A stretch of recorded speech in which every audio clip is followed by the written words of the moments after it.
요한복음 16장 7절부터 14절까지의 말씀입니다. 요한복음 16장 7절부터 14절까지의 말씀.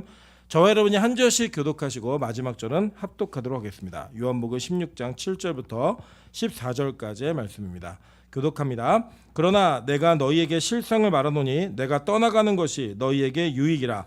내가 떠나가지 아니하면 보혜사가 너희에게로 오시지 아니할 것이요 가면 내가 그를 너희에게로 보내리니 그가 와서 죄에 대하여 의에 대하여 심판에 대하여 세상을 책망하시리라. 죄에 대하여라 함은 그들이 나를 믿지 아니하며 의에 대하여라 함은 내가 아버지께로 가니 너희가 다시 나를 보지 못함이요 심판에 대하여라 함은 이 세상 임금이 심판을 받았음이라. 내가 아직도 너희에게 이를 것이 많으나 지금은 너희가 감당하지 못하리라. 그러나 진리의 성령이 오시면 그가 너희를 모든 진리 가운데로 인도하시리니 그가 스스로 말하지 않고 오직 들은 것을 말하며 장래일을 너희에게 알리시리라. 그가 내 영광을 나타내리니 내 것을 가지고 너희에게로 알리시겠습니다. 아멘. 네, 우리 옆 사람에게 이렇게 한번 인사드리도록 하겠습니다. 당신 때문에 태풍이 조용히 지나가는 것 같습니다.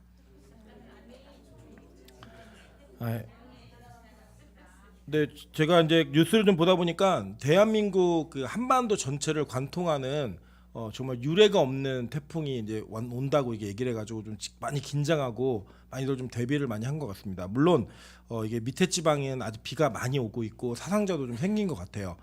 그러나 이제 하나님께서 은혜를 좀 베푸셔서 이게 강풍으로 계속 오지 않고 이제 중 크기로 바뀌었습니다. 이제 약으로 바뀔 좀 있습니다. 예, 여러분의 예배가 또 우리가 드리고 있는 예배 가운데 하나님께서 이 나라와 이 민족의 재앙과 진노를 막아주시는 그런 일들이 꼭 있었으면 좋겠습니다. 우리 옆 사람이 다시 한번 인사하겠습니다. 나 때문에 태풍이 작아졌습니다. 네, 정말 그렇게 생각하셔야 돼요. 예, 여러분 진짜 한 사람의 의인의 기도가 정말 예배자의 예배가 나라의 재앙을 막고 나라의 심판을 막았던 일들은 성경에 많이 기록되어 있습니다. 유래가 많이 있습니다. 그것들 기억하시면서 이 예배가 대한민국을 지키고 있다는 그 마음가짐으로 예배하셨으면 좋겠습니다. 네, 오늘은 계속 연이어서 우리 그 특세를 지나 우리 한 달의 시간을 좀 쉬고 난 다음에 다시 교리 공부로 들어옵니다. 이 교리가 왜 중요하고 필요한가? 이것은 여러분에게 누누이 말씀드렸지만 다시 한번 좀 상기를 시켜드리면 교리가 우리 신앙생활에 절대 우선은 아니에요. 절대 우선은 아닙니다. 그럼에도 불구하고 이 교리에 대한 부분들이 강조가 될 수밖에 없는 이유가 뭐냐면 이거예요.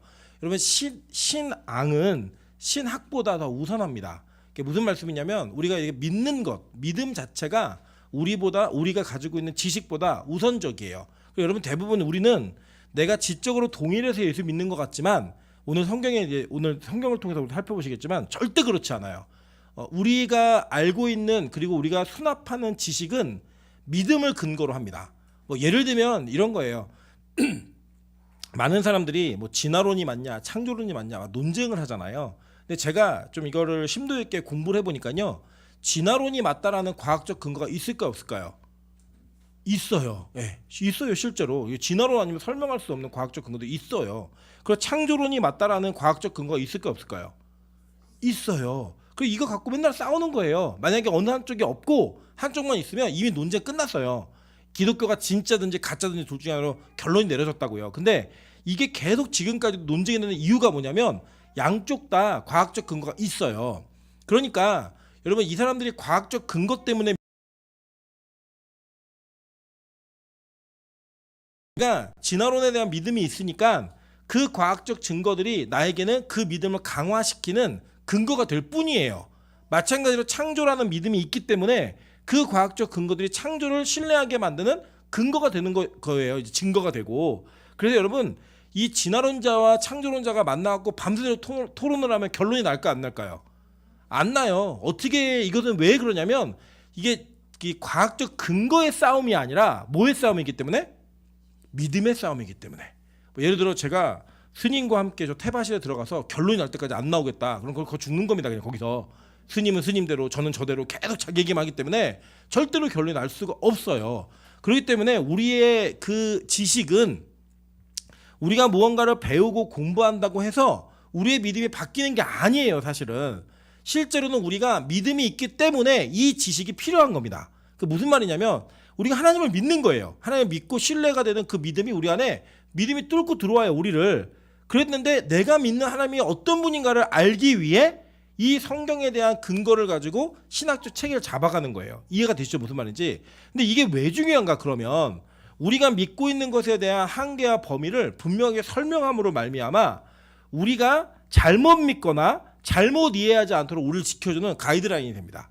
예를 들면 우리 해수욕장을 여름에 가시면 이렇게 그물을 쳐놓잖아요. 부표를 세워가지고 그 밖으로 넘어가면 수영을 아무리 잘하는 사람이라 할지라도 그 밖을 넘어갔을 때 그 해수욕장을 관리하는 분들이 막 나오라고 소리를 쳐요. 호루라기 불고 막 쫓아옵니다. 못 나가게 해요. 이유가 뭐죠? 그 영역을 넘어가면 위험하다예요. 그런데 그 안에서는 어떻게 놀아도 돼요? 자유롭게 놀아도 되죠? 부표가 세워진 그 안에 자유롭게 놀아도 되는 거예요. 그럼 무슨 말이냐면 신학은 우리에게 우리의 신앙의 범주를 설정하는 겁니다. 그리고 그 안에서 우리가 자유롭게 신앙의 그 하나님과의 교제도 즐길 수 있고 어떤 하나님과의 어떤 영적 만남이나 이런 교제들을 가질 수 있는 그 자유로움이 생기는 거예요. 예를 들면 오늘 예배가 끝나고 기도한다고 해서 우리 모두가 동일한 하나님과의 만남을 갖고 집에 돌아가지는 않습니다. 어떤 이는 더 깊게 만날 수도 있고요. 또 어떤 이들은 하나님의 특정한 은혜가 내려서 그 은혜로 말미암아 자신만의 하나님과의 교제의 시간을 누릴 수도 있어요. 그거는 모두에게 동일하게 일어나는 건 아니에요. 근데 그게 누구는 못 누리는 사람은 잘못됐고 누린 사람은 잘됐다 이것도 아니에요. 하나님의 때가 있고 시계가 있기 때문에 그건 아무도 모르는 겁니다. 그러나 예를 들어서 여러분이 이 시간이 끝나고 난 다음에 하나님의 계시를 받아가지고 막 성경을 쓰기 시작한다. 내가 사도행전 뒤에 있는 내가 행전을 쓰겠다. 막 쓰기 시작하면 그거는 잘못된 거예요, 안 된 거예요?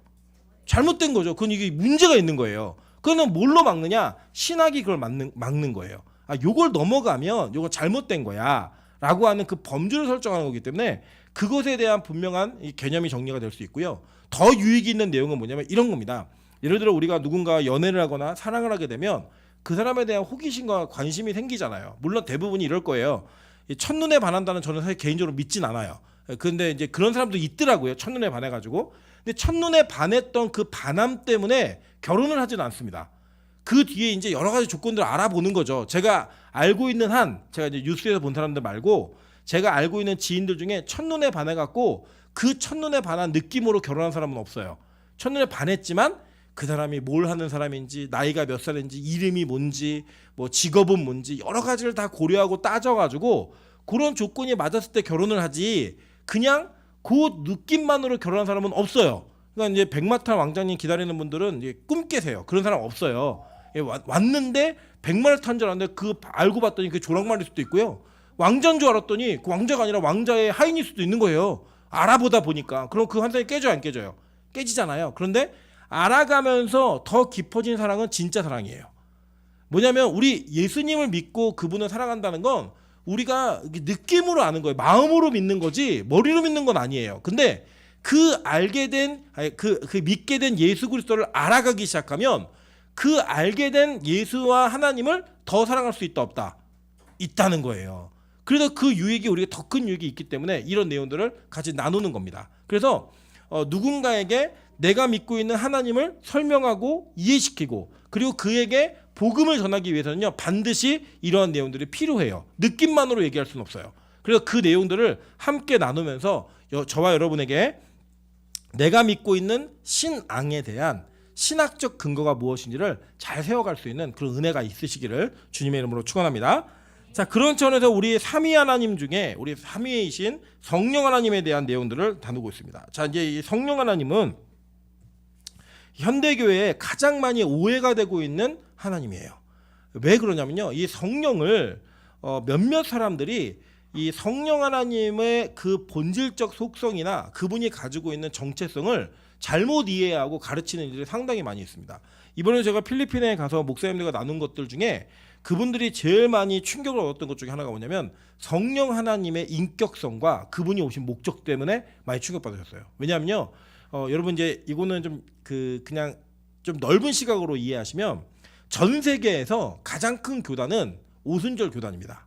전 세계적으로 봤을 때 전 세계에서 유일하게 장로교가 제일 큰 나라는 대한민국 딱 한 국가예요. 그러니까 우리나라 대한민국의 장로교 성도가 약 그 장로교 성도 숫자가 뭐 450만 정도 된다라고 얘기를 해요. 조금 제가 볼 때 과장이 있는데, 근데 미국 전체 장로교 성도가 200만이 조금 넘어요. 그러니까 어느 정도 차이인지 아시겠죠? 미국 전체 인구가 우리나라보다 훨씬 많으니까. 근데 우리나라 장로교 교인 수가 거기보다 훨씬 더 많아요. 예, 그 정도로 우리나라에는 장로교가 제일 큰 힘을 가지고 있는 그 교단을 가지고 이렇게 형성해냈지만, 전 세계적으로 봤을 때는 오순절 교파가 제일 큰 교파예요. 근데 이 오순절 교파에서 성령을 어떤 식으로 이해하냐면, 성령을 어떤 파워, 에너지, 뭐 기 이런 식으로 이해합니다. 우리 남자분들은 아시죠? 드래곤볼 보시면 에너지 파 말이고 뭐 쏘고 말이잖아요. 뭐 기에 대한 이해로 이해하셔가지고, 성령의 역사가 있으면 누굴 막 쓰러뜨리고 뭐 뭘 세우고 누굴 바꾸고 뭐가 이렇게 막 변화되고 이런 것 쪽으로 성령을 대부분 이해를 하세요. 필리핀도 마찬가지예요. 그런데 여러분, 성령이 이 땅에 오신 목적은 성령 하나님의 가장 큰 사역 중에 하나가 뭐냐? 거룩한 하나님의 백성들을 구별하시는 사역이에요. 이게 제일 큰 사역입니다. 성령이 오셨다 그래서 막 갑자기 없던 기가 생겨갖고 막 슉 하면서 다 쓰러지고 막 이러면 막 모두 역사가 벌어지고 이런 거는요, 그 성령의 사역에 전혀 없는 건 아니지만 아주 일부분, 아주 작은 부분이에요. 아주 작은 부분. 진짜 성령이 이 땅에 오신 첫 번째 목적은 뭐냐면, 성령 하나님은 우리 안에 내주하심으로 말미암아 저 여러분의 구원을 확증시키시는 분이에요. 자, 그러니까 삼위 하나님 중에 성부께서는 이 구원의 전체를 계획하신 분이에요. 그리고 성자께서는 그 구원을 이루신 분이에요. 근데 이 성령 하나님은 그렇게 예수 그리스도가 이루신 구원을 우리에게 적용하시는 분이라는 거예요. 그러니까 우리의 믿음과 직접적 연결이 있는 건 뭐냐면, 바로 성령 하나님의 역사가 우리 안에 있느냐 없느냐가 그걸 결정하는 겁니다. 자, 예를 들어서 예수님의 십자가가 그 AD 33년에 있었다라고 하는 건 역사적인 상황을 통해서 우리가 증명할 수 있는 내용들이에요. 그러니까 예수님의 죽으심, 이게 진짜냐 아니냐, 이거는 그냥 우리가 역사적으로 증명하면 되는 내용이에요. 근데 그걸 믿느냐 안 믿느냐는 각자 개인의 판단이에요. 우리 인간의 입장에서 볼 때는. 그죠? 예를 들어 성경이 이게 성경이 옛날부터 내려오던 정말 이게 그 기독교의 경전이다라고 하는 건 팩트잖아요. 그냥 다 믿는 거예요. 누구나 그걸 부정하진 않아요. 근데 이게 하나님의 말씀이냐 아니냐, 이거를 긍정하고 부정하는 건 우리 개인의 믿음의 차이라고요. 근데 그 믿음을 결정하는 게 누구냐? 성령님이 결정하신다는 거예요. 그래서 우리 성령님께서 우리 가운데 오심으로 말미암아 가장 중요한 결정을 하시는 게 뭐냐면, 저 여러분의 구원의 사역을 적용하시는 이 일이 가장 큰 사역이에요. 자, 여러분, 이게 이제 이 구원의 사역이 모든 이들에게 동일하게 일어나진 않아요. 뭐 예를 들면 우리 빛가소금교회 같은 경우에 보시면, 여기에는 많은 분들이 CCC라고 하는 선교단체에서 예수를 믿은 분들이 상당수 많이 계세요. 우리 권사님들 중에는. 그러나 꼭 CCC만이 복음을 전해서 그 복음 때문에 구원받는 사람 많이 생기는 건 아니겠죠. 그죠? 그리고 어떤 이에게는 예배 시간에 그 성령의 임재가 나타날 수도 있고, 어떤 이에게는 그 구원에 대한 확증적 그 확신이, 믿음이 아직까지도 없는 사람도 있을 거고요. 교회에서 있는 사람도 있고, 자다가 누리는 사람도 있고, 자연을 보면서 느끼는 사람도 있고, 여러 가지 케이스가 있어요. 그리고 이걸 일반화시킬 수는 없어요. 성령님은 꼭 이렇게만 역사하신다, 이렇게 말할 수는 없습니다. 그래서 소위 말하는 케이스 바이 케이스의 문제예요. 우리가 살아가는 것도 마찬가지잖아요. 여러분, 연애가 꼭 그 커피숍에서만 만나야지만 결혼할 수 있다, 이런 건 아니잖아요.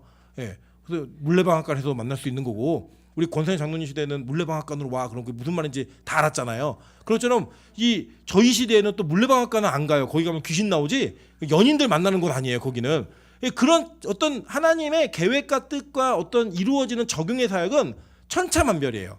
제가 아주 극단적인 예지만, 점쟁이에게 전도받은 사람도 있다고 제가 말씀드렸잖아요. 너 교회 안 다니면 요절한다 이래가지고 무서워서 교회 나가다가 예수님 믿는 사람도 있고, 저 같은 경우는 모태신앙이기 때문에 종교의 자유 이런 거 없었어요. 그냥 교회 다니다 보니까 어느 순간 예수가 믿어지는 일들이 있었죠. 그러나 중요한 거는 이거예요. 제가 교회를 다닌 첫 번째 순간부터 예수를 믿은 건 아니에요. 저는 이제 엄마 뱃속에서부터 같이 다녔고, 태어나면서부터 유아 세례 받으면서 교회를 다녔지만, 제가 예수 믿은 건 아니거든요. 저는 호별이가 예수 믿는다고 생각하지 않아요. 그거는 이제 나중에 아는 거예요. 믿음이라고 하는 그 고백은 하나님의 입장에서는 하나님이 주시는 거지만, 우리 입장에서 우리 입에 나와야 돼요. 그러니까 우리 입에 나올 때 그 고백, 하나님의 그 주신 믿음이 우리 안에서 유효하게 발휘되는 거니까, 그거는 이제 우리 자신이 각자가 다 다르단 말이에요. 모태신앙이어도 초등학교 때 고백하는 애들도 있고 중학교 때 고백하는 애들도 다 있어요. 저는 감사하게도 5살 때 예수님께서 십자가에서 날 위해 돌아가셨다는 사실 믿어졌어요. 그래서 제가 5살 때 목사가 되겠다고 미친 고백을 해가지고 지금 이 자리에 있는 거예요. 그때 그 고백만 안 했으면 하고 싶은 게 좀 많이 있었거든요. 근데 하나님이 그걸 아예 애초부터 싹을 잘라버리시고 5살 때 한 고백을 잊지 않게 하시고 지금 이 자리까지 오게 하셨어요. 그건 뭐냐, 뭐 철이 빨리 들어서 그런 거 아니에요. 그냥 하나님 은혜예요, 은혜. 그래서 그거 때와 시기는 누가 결정하는 거냐? 하나님이 결정하시는 거예요. 자, 그렇기 때문에 우리는 성령의 사역을, 특히 구원에 있어서 사역을 어떤 누구에게 천편일률적으로 야 이게 구원의 사역이기 때문에 여기 이 과정을 통과하지 않으면 안 돼라고 말할 수 없어요. 근데 이거는 누가 하는 거냐면 이단들이 하는 거예요. 이단들이 신천지처럼 너 이 교육 프로그램을 이수해야지만 구원받아, 뭐 이걸 들어야지만 구원받아, 이렇게 얘기하는 애들 있잖아요. 그런 애들이 잘못된 애들이에요. 성경은요 하나님의 구원의 역사를 획일적인 방법으로 제한하지 않습니다. 아주 다양하게 이야기하고 있고 그 다양한 부르심 속에 중요하게 말하는 건 뭐냐? 성령의 거룩의 영으로 말미암아 구분되어진다라는 거예요. 이 세상과. 여러분 그래서 그 헬라어로 교회를 에클레시아라고 얘기합니다. 그게 뭐냐면 구별된 자들의 모임이란 뜻이에요. 그 뜻 자체가. 그 구별하시는 일을 누가 하시는가? 성령께서 하신다라는 겁니다.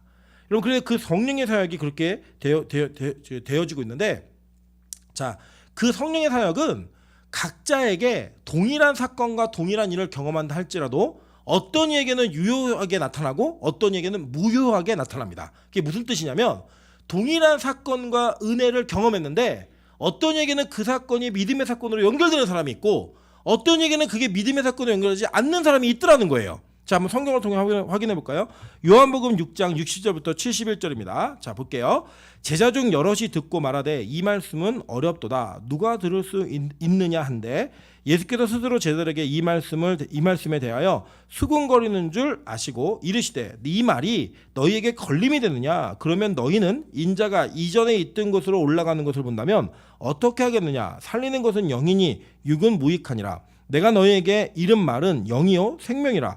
그러나 너희 중에 믿지 아니하는 자들이 있느니라 하시니 이는 예수께서 믿지 아니하는 자들이 누구며 자기를 팔 자가 누구인지 처음부터 아심이러라 라고 얘기합니다. 자, 이 장면은 무슨 장면이냐면 요한복음 6장은 예수님의 오병이어의 기적을 설명하고 있는, 우리에게 소개하고 있는 장이에요. 근데 이 6장이 어떤 사건이냐면 예수님께서 오병이어의 기적을 행하실 때 어떤 이들에게 행하셨냐면 예수님의 말씀을 듣기 위해 광야 에레무스까지 수많은 무리가 쫓아나왔어요. 우리 이게 몇 명인지 알죠? 남자만 몇 명이에요? 남자만 5,000명이었잖아요. 그러니까 여자 애들까지 포함시키면 적어도 2만 명 이상의 인원이 예수님의 설교를 듣겠다고 광야까지 막 다 따라 나온 거예요. 근데 그 따라 나온 이들에게 예수님이 그들이 줄인 걸 보이고 불쌍히 여기사 오병이어의 기적을 통해서 그들 다 먹이셨어요. 그리고 나서 예수님이 이제 옮기니까 자리를 옮기시는데 이 군중이 다 예수님을 따라옵니다. 한번 따라오니까 예수님이 그 따라온 군중에게 이제 설교를 하셨는데 그 설교의 내용이 뭐냐면 압축하면 이거예요. 니들 떡 먹고 따라왔지? 근데 그 떡을 먹은 이 너희들의 조상은 죽었어. 근데 나를 먹는 자는 안 죽고 영원히 살아. 이 얘기 하신 거예요. 그랬더니 지금 이 말씀이 나오는 거예요. 누가 어렵다고 얘기했냐면 제자 중에 여럿이 이걸 듣고 뭐라고 말했냐면 이 말씀이 너무 어려워 이렇게 얘기했어요. 근데 이 어렵다는 헬라어가 스클레로스라는 단어인데 이 단어의 뜻이 뭐냐면 우리 이런 거 있잖아요. 여러분 예를 들면 수능이나 학력고사를 보신 세대잖아요. 여러분이 그거 보실 때 뭐 특히 수학을 딱 들어가면 미분 적분의 문제가 나오면 이거는 우리가 풀기 어려운 문제예요? 아니면 받아들이기 어려운 문제예요? 풀기 어려운 문제죠? 네. 그 문제 나온 거는 내가 이 문제가 수능에 나왔다는 거 못 받아들이겠어 이런 의미가 아니고 그거 자체가 어려운 문제예요. 우리 실력이 안 돼가지고. 이해되세요? 근데 예를 들어 영어 시간에 한문 문제가 나왔다. 그럼 이거는 풀기 어려운 문제예요? 받아들이기 어려운 문제예요? 받아들이기 어려운 문제예요. 근데 이 스클레로스라는 단어는 받아들이기 어려운 문제를 얘기할 때 얘기하는 문제예요. 그러니까 무슨 말이냐면 지금 예수님이 하신 말씀을 얘네들 이해 못한 게 아니에요. 그게 무슨 뜻인지 다 알았다고요. 다 알았는데 그 말씀을 우리가 받아들이는 게 어렵다는 거예요. 지금 이게 누가 얘기한 거냐면 누가 얘기했어요? 제자 중 여럿이. 그러니까 이 제자라고 하는 건 예수님을 그동안 따라다녔던 사람들이에요. 그 따라다녔던 사람들이 뭐냐면 여러분 제자가 무슨 뜻이에요?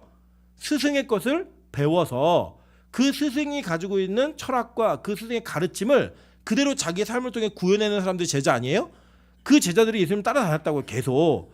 그 따라다녔던 제자들이 오병이어의 말씀을 듣고 난 이후에 뭐라고 얘기했냐면 야 이거 우리 너무 받아들이기 힘들어 이게 얘기한 거예요. 자 그러니까 예수님은 이 문제가 어려운 문제였다면 야 내가 다시 잘 설명해 줄게 라고 얘기하시면 돼요. 그죠? 근데 여기 성경에 뭐라고 나냐면 예수께서 믿지 아니하는 자들이 누구며 자기를 팔 자가 누구인지 처음부터 아심이러라 라고 얘기했어요. 이건 뭐의 문제예요? 믿음의 문제로 직결되고 있다는 거예요. 그러니까 나 못 받아들이겠어. 이거는 뭐의 문제냐면 믿음의 문제로 갖고 가신 거예요. 이거를 같은 사건과 같은 떡과 같은 고기를 먹었는데 어떤 이들은 이 말씀을 듣고 난 이후에 이 고기와 떡의 참뜻이 무엇인지 알고 나니까 나 이거 못 받아들이겠어. 야 예수 믿는 게 이렇게 어려운 거야? 예수님을 따르는 게 이렇게 힘든 일이었어? 세상의 떡을 주는 게 아니라 하늘의 떡을 주는 문제였단 말이야? 난 못 따라다니겠네. 이건 뭐냐? 믿음의 문제라는 거예요. 믿음의 문제. 자, 예수님께서 이렇게 하는 걸 보시고 이렇게 얘기하십니다. 자, 뒤에 읽어볼게요.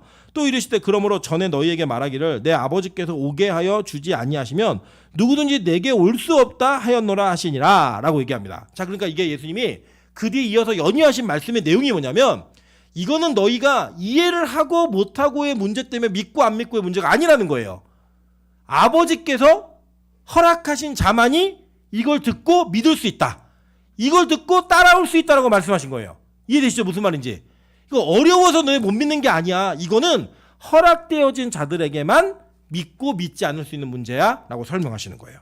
자 그러면서 그 뒤에 보니까요. 그때부터 그의 제자 중에서 많은 사람이 떠나가고 다시 그와 함께 다니지 아니하더라 이렇게 얘기합니다.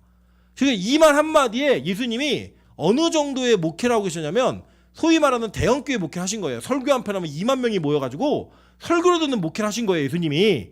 그랬는데 이 예수님의 오병이어의 사건을 해석해준 그 해석 때문에 너 이게 무슨 뜻인지 알아? 해석을 쭉 해줬더니 다 떠나고 12명 남았어요. 다시 개척교회로 돌아간 거예요. 네. 여러분 한번 상상해볼까요? 이제 우리 교회에 하나님 은혜를 주셔가지고 이 교회 1, 2, 3부가 다 이 본당에 꽉 찰 정도로 인원이 모이기 시작한 거예요. 그래서 그렇게 모인 날 제가 예수를 따라다니는 거는 여러분의 생명과 모든 것들 다 포기하고 여러분의 인생 전체를 포기하지 않으면 안 됩니다 라고 설교를 한번 했더니 그 다음 주에 12명 모여 있는 거예요. 여기에. 그때 느낌이 어떨까요? 네. 그 느낌은 얼마나 처참하고 처량하고 힘들었겠어요. 그 상황 자체가. 예수님이 그 남은 12명에게 이렇게 물으세요. 이에 예수께서 12제자에게 이르시되 너희도 가려느냐 라고 물어보세요. 그때 시몬 베드로가 뭐라고 대답하죠? 주여 영생의 말씀이 주께 있사오니 우리가 누구에게로 가오리까? 우리가 주는 하나님의 거룩하신 자이신 줄 믿고 알았사옵나이다 라고 얘기해요.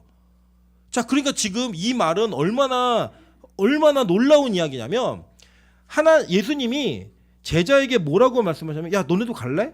너네도 가려고 하는 거니? 라고 얘기했더니 이 베드로가 아유 주님 우리가요 영생의 말씀을 들었어요. 우리가 어딜 갈까요? 우리 못 갑니다. 우리 여기 붙어 있을 거예요. 이 얘기를 한 거예요. 그러니까 지금 동일한 상황에 동일한 사건을 경험하고 동일한 은혜를 받았던 사람의 입에서 전설한 말이 나온 거예요. 그리고 전설한 행동으로 나타난 거예요. 한쪽은 아유 야 이제 못 따라다니겠다. 우리가 추구했던 그런 모습이 아니었네. 다 떠났어요. 이 말씀을 이해 못해서가 아니에요. 알아듣고 떠난 거예요. 그랬더니 12명은 다 알아들었는데 다 남았어요. 이 사람들은. 그래 그 남은 사람들 중에도 예수님 이렇게 말씀하세요. 그 뒤에 예수께서 대답하시되 내가 너희 12를 택하지 아니하였느냐. 그러나 너희 중에 한 사람은 뭐래요? 마귀래요. 그 중에 택한 사람들 한 사람은 또 마귀라는 거예요. 자 그러면 지금 여러분 이 일련의 상황들은 지금 동일한 사건과 동일한 시간과 동일한 이런 이벤트 속에 모든 사람들이 이걸 다 경험했는데 12명을 남기고 나머지는 다 떠났어요. 그 12명이 남았는데 그 중에 한 사람은 또 마귀래요. 그 11명만 구원받는 거예요. 지금 요 자리에서는. 그러면 지금 예수님의 말씀은 여기에 있는 사람들 중에 처음에는 다 너희들에게 자유적인 선택권이 있었는데 너희가 어떤 선택을 했느냐에 따라서 결과가 달라라고 얘기하시는 거예요? 아니면 이미 정해져 있다라고 말씀하시는 거예요? 이미 모든 게 다 정해져 있다라고 말씀하고 있는 거예요. 그런데 이 정해진 것이 어떻게 그들에게 정해지게 되었는가? 요거를 성령께서 하셨다라고 성경은 우리에게 가르치고 있는 거예요. 즉 여러분이 동일한 설교를 들어도 어떤 이는 눈물을 흘리며 회개하는 자가 있고 어떤 이는 그 설교가 들리지 않는 사람이 있고 어떤 이는 그 설교에 독을 품는 사람이 있다는 거예요. 근데 그게 뭐 때문에 이루어지는 거냐? 성령의 사역이 있느냐 없느냐에 따라서 이루어지는 거다라고 성경은 이야기하는 거예요. 자, 한번 볼게요. 요한복음 7장 40절부터 47절입니다. 한번 읽어보실게요. 시작. 이 말씀을 들은 무리 중에서 어떤 사람은 이 사람이 참으로 그 선지자라 하며 어떤 사람은 그리스도라 하며 어떤 이들은 그리스도가 어찌 갈릴리에서 나오겠느냐. 성경에 이르기를 그리스도는 다윗의 씨로 또 다윗이 살던 마을 베들레헴에서 나오리라 하지 아니하였느냐 하며 예수로 말미암아 무리 중에서 쟁론이 되니 그 중에서는 그를 잡고자 하는 자들도 있으나 손을 대는 자가 없었더라. 아랫사람들이 대제사장들과 바리새인들에게 오니 그들이 묻되 어찌하여 잡아오지 아니하였느냐. 아랫사람들이 대답하되 그 사람들이 말하는 것처럼 말한 사람은 이때까지 없었나이다. 바리새인들이 대답하되 너희도 미혹되었느냐 라고 얘기해요. 자, 그러니까 이게 어떤 상황이냐면 이 장면은 지금 예수님의 가르치심에 많은 무리들이 변화되면서 그걸 깨닫고 난 다음에 예수님이 누구인가에 대한 논쟁이 붙은 거예요. 그 논쟁이 붙었는데 그 논쟁이 어떤 논쟁이었냐면 야 이거 선지자야. 아니야 약속된 선지자야. 아 이거 어떻게 그 선지자 갈릴리에서 나오니 그럴 리 없어. 예수님이 이거 그리스도 맞다. 메시아야. 야 어떻게 메시아가 베들레헴에서 나와야 되는데 왜 딴 데서 나와. 그럴 수 없어. 이 논쟁이 막 붙은 거예요. 그런데 이 논쟁이 붙은 사이에 대제사장들은 뭘 원했냐면 예수를 잡아오길 원했단 말이에요. 근데 못 잡아왔거든요. 그러니까 이 사람들 가갖고 너 왜 못 잡아왔어? 했더니 이 사람 말하는 건요. 세상에서 가르치는 거 달라. 이전에 가르친 거는 전혀 다른 가르침이에요. 라고 얘기했어요. 그러면 이 사람들은 지적으로 예수님의 가르침을 깨달았어요? 못 깨달았어요? 깨달은 거예요. 예수님이 그리스도냐 아니냐는 논쟁이 됐다는 얘기는 그 청중들이 예수님의 가르침을 듣고 감명적인 변화들이 있었던 거예요? 없었던 거예요? 있었던 거죠. 여러분 예를 들어서 박미영 집사가 지금 밖에 나가고 내가 예수다 얘기하면 사람들이 뭐라 그럴까요? 병원 보내 이렇게 얘기할 거예요. 예, 전혀 그 가르침에 대한 어떤 이게 없으니까 적어도 내가 예수다라고 얘기를 하려면 이만희 정도는 사람을 모아야죠. 예? 만민중앙교회처럼 사람을 모아야 내가 성령이다 예수다 이런 얘기 할 거 아니에요. 어떤 근거가 있어야. 그러니까 지금 이 예수에 대한 화제, 그 예수가 그리스도냐 아니냐 이걸 갖고 논쟁이 붙었다고 얘기하는 거는 예수님은 그 당시에 예수의 가르침이 대중들에게 어떤 이 심경의 변화를 일으킬 만한 어필이 있었어요, 없었어요? 있었어요. 그죠? 그 있었던 사람들 가운데에서 어떤 이들은 예수를 믿는 자가 되었고 어떤 이들은 예수를 죽이는 자가 되었다고요. 이해되세요? 그러니까 예수님의 가르침이 너무 어려웠기 때문이 아니라 이 가르침을 받아들이느냐 받아들이지 못하느냐의 문제였던 거예요. 이 문제는. 그렇다면 지금 그거를 성경은 뭐라고 얘기하냐면 이것이 성령의 사역 중에 하나라고 지금 계속 얘기하고 있는 거예요. 그 근거를 좀 찾아가는 거예요, 저희가 지금. 자, 계속 볼게요. 우리가 이거를 이제 조금 시간을 뒤로 쭉 빼가지고 사도행전의 사건을 한번 보도록 할게요. 자, 사도행전 13장 43절부터 49절입니다. 회당의 모임이 끝난 후에 유대인과 유대교에 입교한 경건한 사람들이 많이 바울과 바나바를 따르니 두 사도가 더불어 말하고 항상 하나님의 은혜 가운데 있으리라 권하니라. 그 다음 안식일에는 온 시민이 거의 다 하나님의 말씀을 듣고자 하여 모이니 유대인들이 그 무리를 보고 시기가 가득하여 바울이 말한 것을 반박하고 비방하거늘 바울과 바나바가 담대히 말하여 이르되 하나님의 말씀을 마땅히 먼저 너희에게 전할 것이로되 너희가 그것을 버리고 영생을 얻기에 합당하지 않은 자로 자처하기로 우리가 이방인에게로 향하노라. 주께서 이같이 우리에게 명하시되 내가 너를 이방의 빛으로 삼아 너로 땅끝까지 구원하게 하리라 하셨느니라 하니 이방인들이 듣고 기뻐하여 하나님의 말씀을 찬송하며 영생을 주시기로 작정된 자는 다 믿더라. 주의 말씀이 그 지방에 두루 퍼지니라 라고 얘기합니다. 자, 그러니까 지금 이것도 무슨 장면이냐면 이 바울은 전도하는 곳곳마다 가서 전도를 할 때 제일 먼저 찾아갔던 데가 어디냐면 회당이에요. 이 회당은 어떤 모임이 있는 곳이냐면 유대인들과 유대교에 입교한 경건한 사람들, 즉 유대인들과 이방인들이 있는데 그들은 유대교에 입교한 사람들인 거예요. 이해되시죠? 그리고 이들이 구약을 알았어요, 몰랐어요? 알았다고요. 그 구약과 구약을 알고 있는 자들에게 바울이 뭘 전한 거냐면 너희가 구약에 기다리는 메시아가 예수야, 이걸 가르친 거예요. 그랬더니 많은 사람들이 이 가르침을 듣고 오 그래? 라고 따라온 거예요. 그래가지고 어느 정도 상황까지 됐냐면 온 시민이 거의 다 하나님의 말씀을 듣고자 회당으로 다 모여버린 거예요. 그랬더니 이 말씀을 듣고 그러니까 동일한 말씀을 들은 거죠. 그 자리에서 누군가는 이 바울의 말을 반박하고 비방했다라고 얘기합니다. 그죠? 그 나머지는 그렇지 않았죠. 다 영생을 얻기로 작정된 자들은 다 믿었다라고 얘기하는 거예요. 그러니까 동일한 말을 들었는데 동일한 이야기를 설명을 들었는데 어떤 이들은 믿고 어떤 이들은 비방하더라는 거예요. 이런 변화들이 분명히 일어나고 있다는 거예요.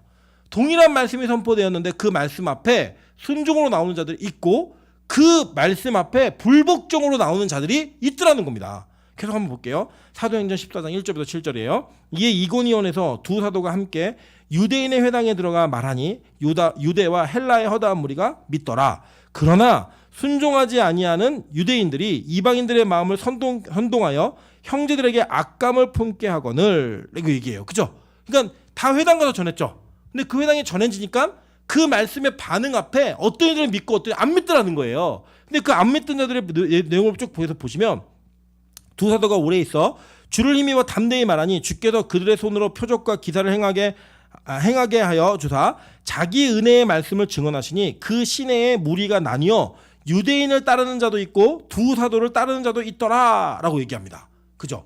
복음이 전해지니까 그 복음 앞에 어떤 이들은 순종의 모습으로 나왔고 순종하지 않는 모습으로 나오는 거예요. 사도행전 17장 1절부터 5절 계속 볼게요.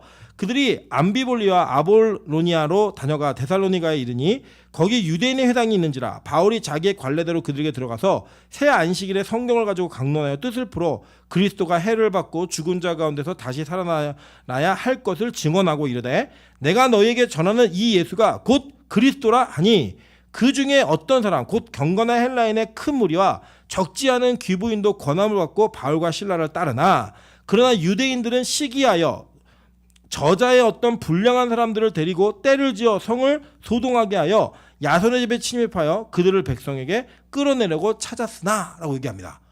그러니까 동일한 이야기를 들었는데 반응이 나눠지더라는 거예요. 성경은 이렇게 동일한 사건 속에 차이나는 반응들이 있다라고 설명해요. 도대체 무엇이 차이인가? 어떤 차이가 있는가? 이게 중요한 거예요. 자, 여러분 먼저 이걸 전제해 보도록 할게요.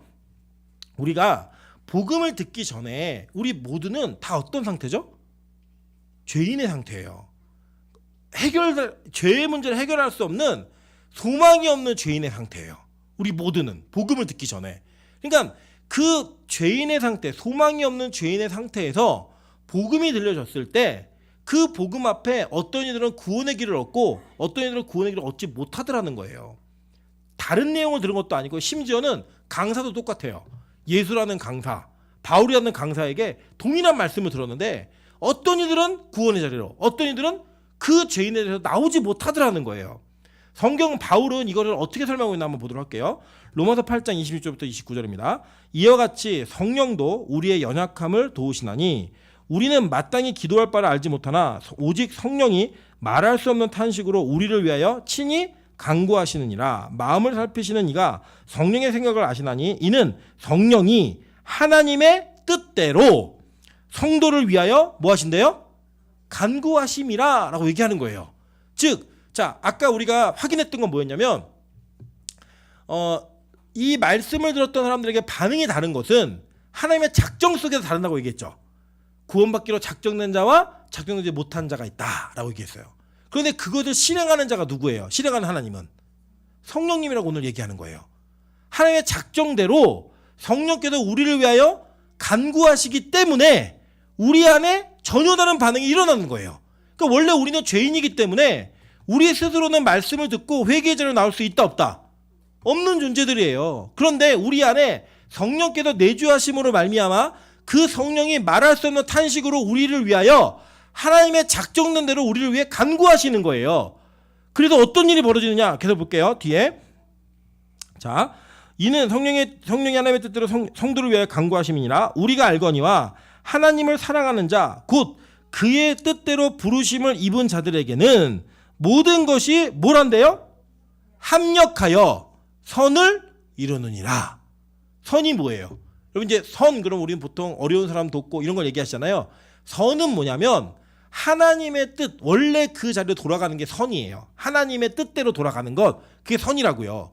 즉 우리가 원래 어떤 존재로 창조되었죠? 하나님과 교제하고 하나님의 자녀로서 그와 함께 동행하는 존재로 창조되었잖아요. 근데 우리가 타락을 통해 완전한 우리의 구원을 이룰 수 없는 회복 불능의 상태로 우리 타락해버렸어요. 근데 그 자들이 성령의 간구하심을 통하여 모아서 합력해서 선을 이루게 된다라고 말하는 거예요. 즉 우리의 구원 사역에 성령의 사역이 동반되어야지만 우리에게 어떤 일이 벌어지느냐? 우리의 죄를 회개하고 나오는 일들이 벌어지는 거예요. 그러니까 성령이 우리 안에 역사됐는데 회개가 없다? 이거 맞아요, 틀려요? 이것도 아닌 거예요. 왜요? 합력하여 선을 이루기 때문에. 나는 가만히 아무것도 안 하고 있는데 성령께서 우리의 구원을 이루셨다? 그것도 아니에요. 그분은 우리의 필요를 위해 간구하셔서 우리로 하여금 그 구원의 자리로 나올 수 있는 걸음과 회개와 눈물과 이런 모든 것들을 동반하시는데 이것이 누구 때문에 이루어지는 일이라고요? 성령의 간구하심으로 이루어지는 일이다예요. 그러니까 우리의 구원에는 성령께서 반드시 계셔야만 되는 거예요. 그러니까 막 뭐 장풍 쏘고 쓰러뜨리고 이게 성령의 주 사역이 아니라 가장 메인의 사역은 우리의 구원의 사역에 관련돼 있다. 성경이 이걸 증거하고 있는 거예요. 여러분 그래서 이 구원의 사역은요 너무나 중요한 사역입니다. 자 볼게요. 고린도전서 1장 1절부터 2절입니다. 하나님의 뜻을 따라 그리스도 예수의 사도로 부르심을 받은 바울과 형제 소스데네는 고린도에 있는 하나님의 교회 곧 그리스도 예수 안에서 거룩하여지고 성도라 부르심을 받은 자들과 자 읽겠습니다. 여러분 시작. 들과 우리의 주 되신 예수 그리스도의 이름을 부르는 모든 자들에게. 자 그러니까 성도의 부르심을 받은 자들은 하나님의 계획에 맞춰서 부르심을 받은 거죠. 근데 그 부르심을 받는 부르심 속에는 누가 개입하시는 거예요? 성령이 개입을 하시는 거예요. 그러니까 교회로 부르심을 받은 자들에게는 이 성령의 개입하심이 모두가 있는 거예요. 모두가 다. 여러분 이게 너무나 중요한 사실입니다. 그래서 우리는 그 성도라고 하는 것 자체가 거룩하게 구별된 자예요. 그리고 성령은 영어로 뭐예요? 홀리 스피릿이죠. 예. 이게 그 하기오스 푸뉴마 헬라어로는 그렇게 얘기하는데 그 거룩함의 영이에요. 거룩함의 영. 그러니까 이 성령이 우리에게 임하게 되면 제일 먼저 나타나는 게 뭐냐? 성도들은 거룩해집니다. 이게 제일 중요한 성령의 사역인 거예요. 여러분 능력을 자꾸 성령으로 생각하시면 예수님께서 이 능력 있는 자들을 아주 해머로다가 머리를 박살냈던 사건이 하나 있어요. 뭐냐면 예수님이 마태복음 7장에 주여 주여 하는 자마다 다 천국에 가지 못한다라고 얘기하니까요. 이거를 반박하는 자들이 뭐라고 얘기하는지 여러분 기억나세요? 우리가 큰 일을 행하고 우리가 귀신도 내쫓았고 우리가 하나님의 말씀을 예언하기도 했습니다. 선지자 노릇을 했습니다. 근데 우리가 천국을 못 간다고요? 이렇게 얘기를 해요. 자 보세요. 그렇게 이 땅에서 이해할 수 없는 기적이 일어나는 일들은 누가 하시는 일이에요? 성령의 사역이에요. 그런데 여러분 성령의 사역은 목적이 뭐냐면 거룩함이라고요. 거룩함. 그러면 그 거룩함을 이루기 위해서 이럴 수 있잖아요. 제가 아까 말씀드렸죠. 초반에. 우리가 전도를 받았는데 어떤 권사님이 누구에게 전도받았다고요?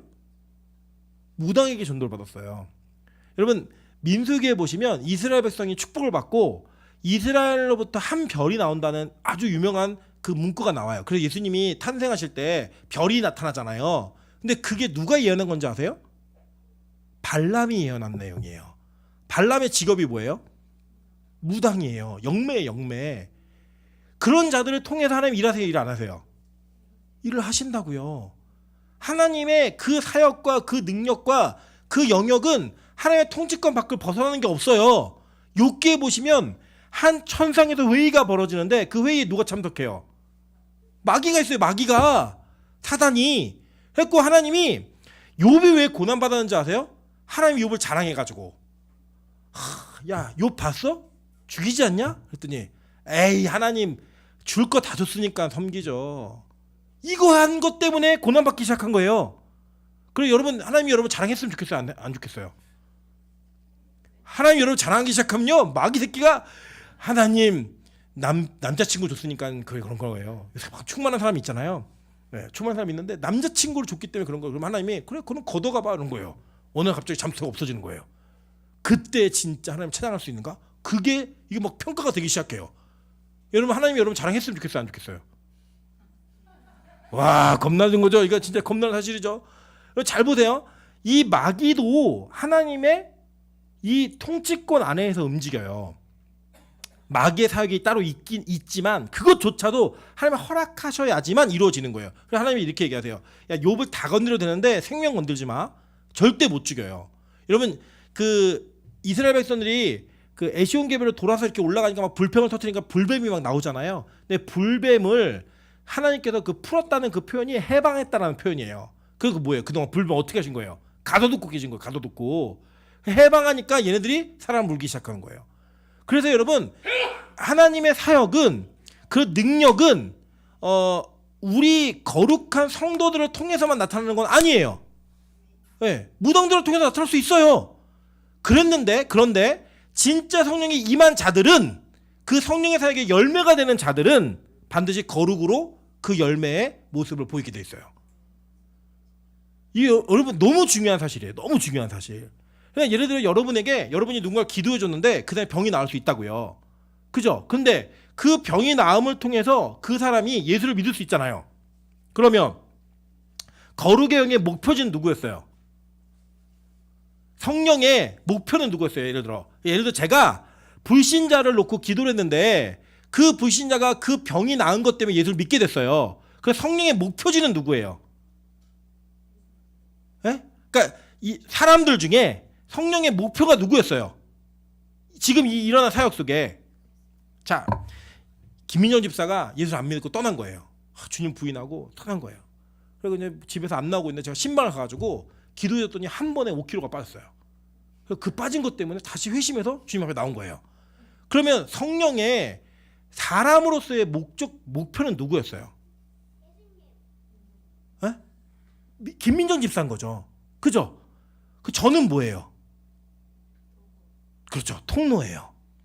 그러니까 하나님의 목표가 누구였냐면 김민정 집사였기 때문에 그건 누구든 간에 사용할 수 있는 일인 거예요.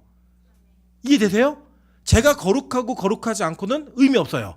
이 교회 담임 목사가 저기 때문에 신방을 가장 유용하고 만날 수 있었기 때문에 그런 일이 벌어질 수 있다는 거예요. 그러니까 제가 지금 드리는 말씀은 뭐냐면, 나를 통해 무슨 일이 일어났기 때문에 내가 성령의 사람이라고 착각하시면 안 된다는 얘기를 하는 거예요. 거룩한 영은 임재가 되어지면 그 임재한 그 상황 속에서 열매들을 만들어내시는데 그 열매는 거룩이 필수예요. 그러니까 성령의 사역을 한다는 사람들 중에 거룩이 없는 자들은 지옥 갈 수 있다고요. 그 일이 일어났기 때문에 그 사람은 천국의 사람이고 하나님의 사람이고 이렇게 얘기하시면 안 돼요. 성경은 그걸 다 가능성을 열어놓고 있지 않아요. 그들 중에 지옥 가는 자들이 있다라고 분명히 얘기했잖아요. 마태복음 7장에. 이제 이해가 되세요? 무슨 말씀인지? 그러니까 그 성령의 목적지에 있는 사람에게는 무슨 일이 벌어져요? 거룩의 영으로 열매가 맺어지는 일이 벌어지는 거예요. 그래서 우리의 목적이 뭐여야 되냐면, 하나님 나를 통해 무슨 기적이 일어나게 해주세요가 아니고, 하나님 나를 통해 거룩의 영이 내게 임하셔서 내가 거룩해지게 해주세요. 이게 목적이 되는 거예요. 교회에 성령의 역사가 막 일어나서 막 병 고쳐지고 막 이렇게 하는데 그걸 예를 들어 돈을 받아요. 저희가 예를 우리 교회 빛가서 온 교회만 오면 결혼하는 은혜가 있대. 이래가지고 막 사람들이 오기 시작하는 거예요. 우리 교회로. 결혼 못하는 처자총각이. 근데 이루어지는 커플마다 제가 1,000만 원씩 받는 거예요. 그리고 이거 거룩이 아니에요. 아니잖아요. 그러면 그 거룩의 사역을 인간의 욕심과 소욕을 채우는 일로 했던 사람들은 거룩한 자들이에요? 아니잖아요. 이게 너무나 중요한, 착각이 하지 않으셔야 될 성령의 사역의 그 구분점이에요. 구분점. 여러분, 아까 제가 방금 전에 어떤 그 형제하고 얘기를 나눴는데, 막 귀신을 내어 쫓고 기적을 행하고 막 이런 데를 보여주는 동영상을 막 찍어갖고 막 보리는 사람들이 있어요. 그걸 보면요, 막 진짜 하나님 살아계신 것 같고, 막 귀신이 막 제압당하는 거 이거 보인다고요. 근데 문제는 뭐냐면요, 그 동영상을 찍는 걸 잘 보세요. 그 카메라가 따라하는 앵글과 그 사람을 추앙하는 그 모습이 그 자를 예수로 만들어 버려요. 영광받을 주체로 만들어 버린다고요. 그게 뭐예요? 귀신의 사역인 거예요. 그게 이해되세요? 무슨 말인지? 여러분이 전도를 열심히 하고 교회 봉사를 열심히 하고 여러분을 통해서 교회가 막 건강하게 세워져요. 그런데 그 집중과 그 영광의 모든 초점이 사람에게 맞춰져 있다? 그거 성령의 사역 아니라고요. 하나님은 자기의 구원받을 백성을 그 사람을 통해 구원하실 수는 있어요. 근데 그 사람은 버림받을 수 있다고요. 이게 되게 무서운 사실이에요. 그래서 성령이 우리에게 임하면 우리에게 가장 먼저 나타나는 일은 뭐냐? 거룩의 영이 우리에게 임하게 된다는 거예요. 거룩의 영. 그래서 잘 보세요.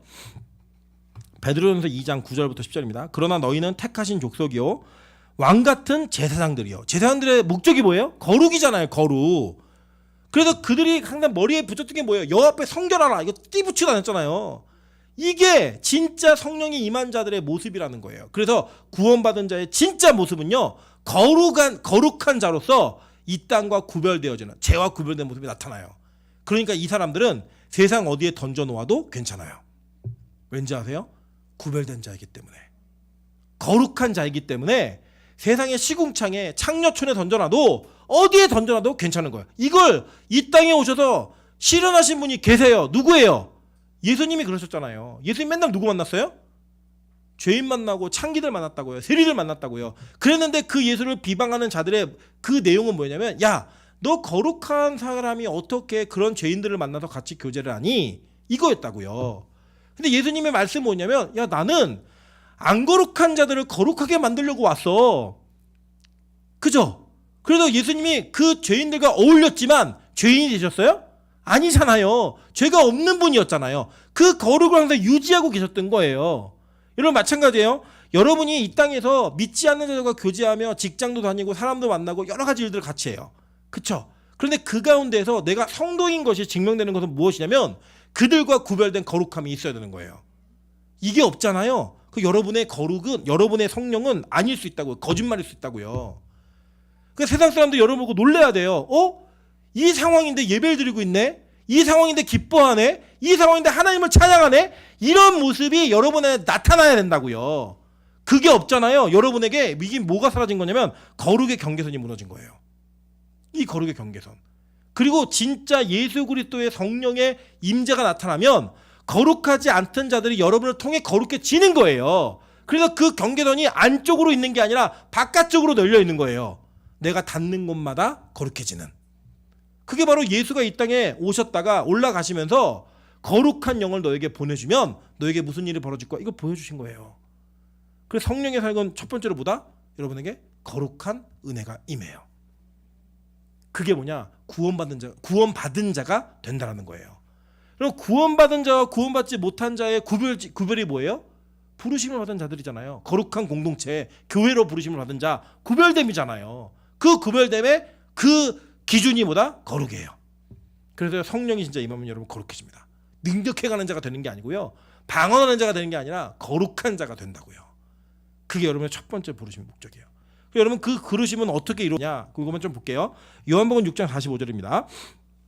선지자의 글에 그들이 다 하나님의 가르치심을 받으니라 기록되었은즉 아버지께 듣고 배운 사람마다 내게로 오느니라 라고 얘기해요. 자, 선지자의 글에 라고 얘기하면 이게 뭐예요? 성경이죠. 그죠? 예수님 말씀하신 선지자의 글, 성경이에요. 성경에 그들이 다 하나님의 가르치심을 받으리라 라고 얘기했어요. 그러니까 이 거룩한 영이 우리 안에 임하면 그 임하시는 방법이 뭐냐면 성경의 가르치심을 통해서 아버지께로 나온다는 거예요. 이해되세요? 방법이에요. 그러니까 이게 이렇게 하면 된다가 아니고 하나님이 성령을 통해 우리를 부르시는 방법인데, 이게 사실은 사람이 쓴 글이잖아요. 근데 우리는 그 사람이 뭐에 감동되어 이거 썼다고 믿는 거예요? 성령에 감동되어 이거 썼다고 믿는 거예요. 그리고 이 원저자는 누구예요? 성령. 그러면 성경의 가르치심을 통해 하나님께로 나오는 자들은 누구를 통해 나오는 거예요? 성령의 가르치심을 통해 나오는 거예요. 그래서 여러분, 하나님은요 성경을 통해 우리를 가르치세요. 성령께서는 성경을 통해 우리에게 말씀하세요. 그래서 자꾸 막 기도하면서 주님 오늘 꼭 임쳐라 이렇게 불러주세요. 그래야 내가 하나님 나 사랑하는 줄 알게요. 이렇게 기도하지 마시라고요. 성경 자체가 하나님의 말씀이고 성경의 음성이에요. 이게 그 음성을 들은 자들이 쓴 거라고요. 그걸 통해서 동일하게 하나님이 나에게 오늘도 말씀하고 계신 거예요. 그리고 이게 믿어진다. 이걸 통해서 은혜를 받는다. 그게 성령의 가르치심 받고 있는 거예요. 자꾸 막 듣고 뭐 하려고 하지 마세요. 귀신도 말해요. 진짜예요. 제가 간증 그 옛날에 지금 2단이 되셨지만 그 이름이 뭐더라? 김혜경인가? 사탄의 왕관을 벗기 서서 단군교 교주였다가 돌아온 분이 있어요. 그 목사로 활동 오랫동안 하셨는데 지금 그 하도 관상을 목사인데 관상 봐주고 막 이래갖고 2단이 되셨는데 이번에 간증하는 걸 제가 한번 들었는데 그 내용만 이제 이해를 하세요. 마귀가 원래 서울에 올라가고 미용사를 하고 있는데 어느 날 창호지로 된 문에 이게 그림자가 나타나더니 자기를 막 부르더래요. 자기 이름을 나오라고. 문 열면 아무도 없대요. 문 닫으면 그림자 보이고 문 열면 아무도 없고 그래가지고요 그 귀신한테 제발 좀 눈에 좀 보이게 나타나라고 했는데 문 열는데 있는 거예요 진짜. 그래서 그 단군 귀신이 단군을 형상한 귀신이에요. 그 사람을 망우리 공동묘지로 데려다가 40일 동안 귀신이 주는 밥을 먹으면서 공부를 배웠어요. 그 공부를 배우고 마지막 40일이 끝나니까 이렇게 얘기하더래요. 너 미아리에 가서 어디를 얻어갖고 있으면 누가 올 건데 그 사람한테 이렇게 얘기하라는 거예요. 박씨가 죽고 전씨가 힘을 얻는다. 이렇게 얘기하래요. 그래서 진짜 그렇게 하고 박정희 대통령이 죽고 전두환 줄에 섰어요. 이 사람이. 그리고 이 사람이 정치계에 있는 모든 장관들 뭐 이런 사람들 데려다가 다 여기다 소개해 주는 거예요. 그래갖고 이 사람이 써준 부적이 그렇게 많대요. 내가 지금 이름 말하면 곤란한 사람 많아 이름 말 못한다 이러면서 그 간증을 하신 걸 제가 직접 들었어요. 직접. 여러분 귀신은요. 우리에게 귀신도 음성을 들려줄 수 있어요. 그 나타날 수 있고요. 그렇게. 그러니까 자꾸 그런 걸 얘기하면 이게 문제가 생긴다 안 생긴다? 생겨요.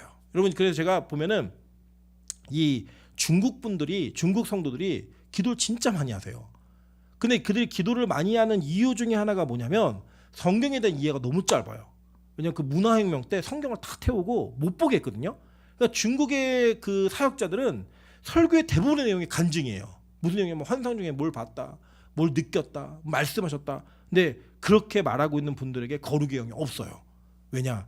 하나님은요 성경을 통해 우리에게 말씀하시는 것을 특별한 계시로 규정해 놓으셨어요. 이게 제일 중요한 거예요. 그 이게 사람의 글이 아니라 누구의 말이라고요? 성령의 가르치심이에요. 이걸 듣고서 우리가 그 말씀을 깨닫고 그 말씀을 통해 누구에게 나가는 거예요? 아버지께로 나가는 거예요. 그래서 여러분 진짜 설교 정말 제대로 된 설교는 우리의 영혼을 하나님 앞으로 이끌어내요. 우리를 회개의 자리로 이끌어내요. 거룩의 자리로 이끌어낸다고요. 그래서 여러분 저는 제가 방금도 얘기했지만 이렇게 뭐 위로하고 이런 설교도 물론 있지만 성경의 대부분이요 다 죄를 지적하고 심판의 내용을 선포하는 내용이에요. 왜요? 돌아오라고. 우리를 안다니까요 하나님이. 여러분 스스로 아시잖아요. 우리는 대우해주면 잘한다 아니면 눕고 싶다. 네. 우리는 대우해주면은 잘하는 사람이 아니고요 눕고 싶은 죄인이에요 우리가. 제가 오늘도 태풍이 크게 온다는 뉴스를 듣고 혹시라도 예배를 못 가는 거 아닌가라는 기쁨이 제 안에 있었다 없었다? 있었다. 하나님 크게 오면요 집에서 방송을 합니다. 내가 다 그래 막 작정하고 있었는데 갑자기 태풍이 올라오자마자 약해지기 시작했어요. 그리고 어떻게 해야 돼요? 그럼 무조건 오는 거죠. 그냥 우리가 예배 드리기 좋아한다 싫어한다? 솔직히 좋아한다 싫어한다? 안 좋아하는 게 맞아요 사실.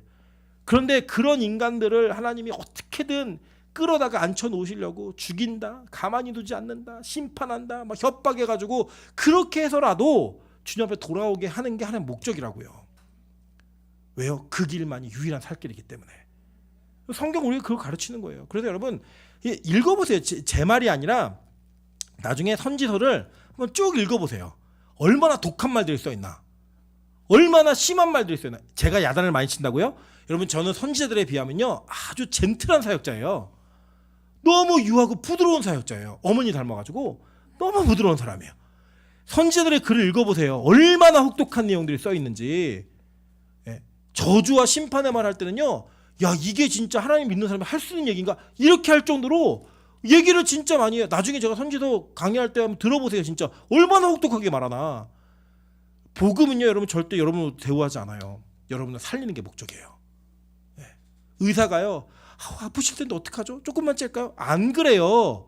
그걸 다 떼내야 되면 과감하게 잘라냅니다. 과감하게. 제가요 그 피부암이 있었잖아요. 제가 실제 피부암의 크기는 새끼 손톱만한 사이즈였어요. 암 자체는. 잘라낸 거는요. 제가 깜짝 놀랐어요. 잘라서 보여주는데 이렇게 많이 잘라내요? 이 정도 느낌이. 이렇게 많이 그 벗겨냅니까? 할 정도로 많이 잘라내요. 왜 그래요? 그 주변에 전이됐을까봐 그걸 다 드러내는 거예요. 거기를. 왜요? 그걸 다 안 잘라내면 또 암이 크니까.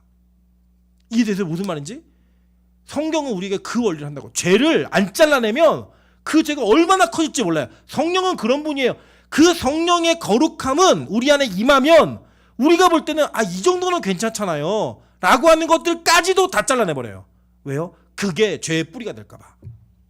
성령은 그런 분이에요. 그래서 말씀으로 우리를 가르치고 있다는 겁니다. 자 볼게요. 에베소 1장 17절입니다. 우리 주 예수 그리스도의 하나님 영광의 아버지께서 지혜와 계시의 영을 너희에게 주사 하나님을 알게 하시고 라고 얘기해요. 자, 막 이거 뭘 받으면 남을 아는 게 아니에요. 누굴 알아요? 하나님을 안다고요. 막 기도하는데 남의 죄가 보이고 이런 게 다 성령의 사역이 아니라 성령의 사역은 누구를 알게 해요? 하나님을 알게 한다는 거예요. 그렇게 얘기하고 있어요. 시간이 많이 갖고 제가 지금 급합니다. 데살로니가전서 2장 13절. 이러므로 우리가 하나님께 끊임없이 감사함은 너희가 우리에게 들은 바 하나님의 말씀을 받을 때 사람의 말로 받지 아니하고 하나님의 말씀으로 받음이니 진실로 그러하도다. 이 말씀이 또한 너희 믿는 자 가운데에서 역사하느니라 라고 얘기했어요. 여러분 이거예요. 제가 설교를 할 때 제가 설교를 준비해요. 근데 그 준비하면서 기도하는 내용이 뭔지 아세요? 하나님 오늘 하나님의 말만 할 수 있게 도와주세요. 성령의 음성을 전할 수 있게 도와주세요. 진짜 기도 많이 합니다. 이게 왜 그러냐면요. 여러분 제가 설교를 하는 것은 인간의 강의가 아니에요. 사람의 강의가 아니라고요. 하나님의 말씀을 대언하는 자리예요. 저도 떨어야 되고요. 듣는 여러분도 떠셔야 돼요. 제 말이 다 옳다는 얘기가 아니에요. 그 마음으로 전하고 들어야 되는 게 바로 설교예요. 그리고 그 설교는 성령의 가르치심이 있어야지만 유효한 가르침이에요. 그걸 위해서 저를 기도해 주세요. 여러분도 그렇게 받으셔야 돼요. 그래서 우리 윤기쁜 집사님 그러더라고요. 임철 목사님은 강단에 묶어놨으면 좋겠대요. 내려오면 열받고 올라가면 괜찮대요. 묶어놨으면 좋겠대요. 저는 그 말이 정말 저는 감사해요. 일단 뭐냐면 저의 아래 모습과는 상관없이 위에서의 전하는 강단에서의 말씀을 여러분이 하나님의 말씀을 듣고 있다는 증거예요. 너무 감사해요. 제가 여러분 권사님 장로님들에게 존중받을 수 있는 이유는 딱 하나예요. 설교자이기 때문에. 그거 외에는 없어요. 여러분 그런 교회가 되기를 소망합니다. 여러분 그 뒤에 볼게요. 디모데후서 2장 25절부터 26절이에요. 거역하는 자를 온유함으로 훈계할지니 혹 하나님이 그들에게 회개함을 주사 진리를 알게 하실까 하며 그들로 깨어 마귀의 올무에서 벗어나 하나님께 사로잡힌 바 되어 그 뜻을 따르게 하실까 함이라 라고 얘기해요. 그게 권면하라는 거예요. 안 믿는 자들, 불순종하는 자들에게. 왜냐하면 그걸 통해서 혹시 돌아올지도 모르니까 요거예요. 성령은 그 권면을 통해서 일하시기도 하시는 거예요. 그리고 여러분 서로에게 권면하셔야 돼요. 같이 예배 드리자, 같이 말씀 듣자, 순종하자, 기도하자 라고 얘기하셔야 돼요. 잔소리 하지 마, 하지 마, 귀찮게 하지 마. 그게 아니고요. 그렇게 하면 하나님이 일하실까 그 기대감을 갖고 하는 거예요. 그래서 보세요. 마태복음 22장 14절이에요. 청함을 받은 자는 많되 택함을 입은 자는 적으니라. 청함은 모두에게 있어요. 택함을 받은 자는 적다고 얘기하고 그 적음의 유효한 사역을 누가 하신다? 성령이 하신다예요. 자 그러면 여러분 우리에게 이게 주는 우리 자신이 정말 붙들어야 될 기도 제목이 뭔가? 제가 그거 한 가지만 우리 전하고 마무리할게요. 빌립보서 2장 12절부터 13절입니다. 다 같이 읽을게요. 시작. 쓸 때뿐만 아니라 더욱 지금 나 없을 때에도 항상 복종하여 두렵고 떨림으로 너희 구원을 이루라. 너희 안에서 행하시는 이는 하나님이시니 자기의 기쁘신 뜻을 위하여 너희에게 소원을 두고 행하게 하시나니. 자 보세요. 빌립보 교회에게 바울이 편지를 쓰면서 뭐라고 얘기하냐면 너희들 항상 복종하고 두렵고 떨림으로 너희 구원을 이루라라고 교회에게 편지했어요. 교회가 뭐라고 얘기했죠? 구별된 공동체잖아요. 구원받았다고 확증할 만한 근거가 있는 사람들인데 그들에게 편지를 쓰면서 뭐라고 말하고 있냐면 너희들 두렵고 떨림으로 구원을 이뤄가라라고 얘기하고 있는 거예요. 즉 뭐냐? 그 증거로 뭘 얘기하냐면 너희 안에 행하시는 이는 하나님이시니. 이걸 누구 얘기하는 거예요? 성령님을 얘기하는 거잖아요. 그 성령께서 자기의 기쁘신 뜻을 위하여 너희에게 소원을 두고 행하게 하시나니. 이게 무슨 뜻이냐면 여러분으로 하여금 예배드리고 싶게 만드신다는 거예요. 하나님이. 여러분으로 하여금 기도하게 만드신다는 거예요. 여러분으로 하여금 말씀 듣고 싶게 만드신다는 거예요. 이게 사라지면 너희 안에 하나님의 기쁜 뜻이 없는 거고, 너희가 두렵고 떨림으로 복종해야 되는 그 목록들 중에 이런 거룩한 예배 행위, 예배 삶, 예배의 아주 본질적인 그 근거들이 여러분에 있지 않으면 여러분의 구원이 유효하지 않다는 거예요. 지금 이해되세요? 무슨 말인지? 바울은 여러분에게 야 너네 예정됐고 한번 구원받았으니까 아무것도 안 해도 되고 죄져도 되고 상관없어 이렇게 얘기하지 않았다고요. 너희들 몰라. 끝까지 11명 중에 12명 중에 하나 마귀였어. 그 중에 가룟 유다도 기적행하고 전도하고 복음을 전했다니까. 그러니까 너희들 지금부터 두렵고 떨림으로 복종해야 돼. 그걸 이루어가야 돼. 왜냐? 하나님은 너희 안에 그 거룩한 영을 두심으로 너희가 거룩한 그 하나님의 삶을 살아낼 수 있도록 그 기쁨의 소원을 주셔. 이거예요. 그러니까 여러분 예배 드리고 싶은 마음이 와야 돼요? 안 와야 돼요? 와야 되는 거예요. 난 예배 드리기 싫은데 예배 드리고 싶으면 밀려 들어와야 되는 거예요. 나 기도하기 싫은데 기도하고 싶으면 밀려 들어와야 되는 거예요. 나 찬하고 싶지 않은데 찬하고 싶으면 밀려 들어와야 되는 거예요. 이게 없으면요 두렵고 떠셔야 돼요. 큰일 났다. 나 위기다. 와 큰일 났네. 막 예배하고 싶은 마음이 안 생기네. 기도하고 싶은 마음이 안 생기네. 말씀 읽어도 감동이 없네. 이 성령의 가르치심과 그 사역이 나에게 이루어지지 않네. 이게 구원 사역과 직결되어 있다는 거예요. 여러분 우리가 구원받은 자인지 아닌지 어떻게 알아요? 어떻게 아세요 여러분? 제가 더 정확히 말씀드리면 우리가 몰라요. 여러분 죽기 직전에 여러분 부인하고 돌아가실 수도 있어요. 누구처럼 가룟 유다처럼.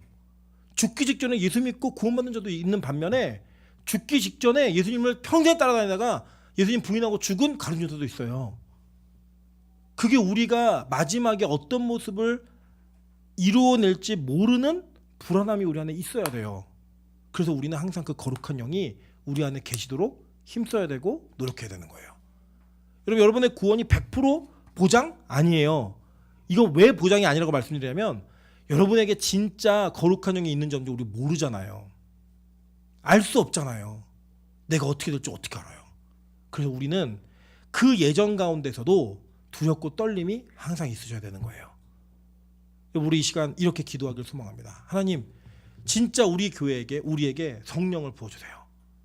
그래서 그 거룩한 영으로 말미암아 우리가 진짜로 그 하나님의 뜻을 이루어가는 성도가 될 수 있게 도와주세요. 그 두렵고 떨림이 항상 내 안에 있어서 항상 나를 복종하는 일들이 일어날 수 있게 좀 도와주세요. 다 됐다고 생각하지 말고 나는 완전 안전하다고 생각하지 말고 온전히 그 은혜가 이루어지는 은혜가 있게 도와달라고 그렇게 기도하시는 저 여러분 되시기를 주의 이름으로 축원합니다. 같이 한번 찬양하며 기도하며 나가도록 하겠습니다. 우리 모든 민족에게 주 성령을 부으소서. 여러분 그 성령의 은혜가 우리 교회에게 여러분 각자에게 부어질 수 있게 도와달라고 간절하게 기도하는 마음으로 찬양하며 나가도록 하겠습니다. 모든 민족에게